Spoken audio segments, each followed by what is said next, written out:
আসসালামু আলাইকুম রহমতুল্লাহ। জনতার খবর চ্যানেল হতে কিছু মতামত দেওয়ার জন্য একটি ভিডিও বানাইতে বসিলাম। মতামতরা দিব হলো বিএনপির হাইকমান্ডের দৃষ্টি আকর্ষণ করি। যেমন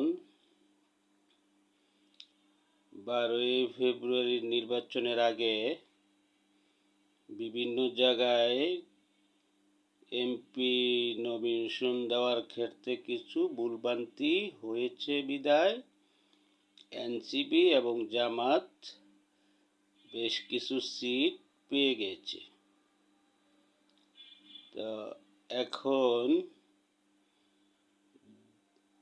200 আসনের উপরে বিএনপি জয়লাভ করেছে। এতে বিএনপির হাইকমান্ডকে ধন্যবাদ এবং ভোটারগণদেরকে অভিনন্দন। কিন্তু এখন মন্ত্রী পরিষদ গঠন করার জন্য বিভিন্নরা দৌড়াদৌড়ি করবে, কিন্তু বিএনপির হাইকমান্ড এবং নবাগত প্রধানমন্ত্রী দেশ করার কারিগরকে নজর রাখতে হবে।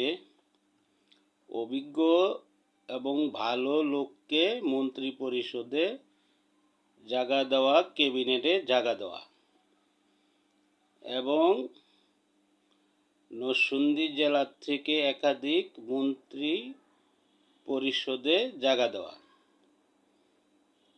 মিনিমাম 3 জন মন্ত্রী হওয়ার যোগ্যতা রাখে।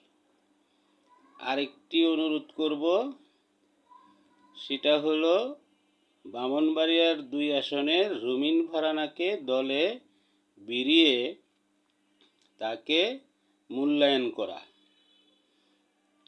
এটা কোনো উপদেশ না, এটা হলো জনতার খবর চ্যানেল হতে মতামত দিলাম।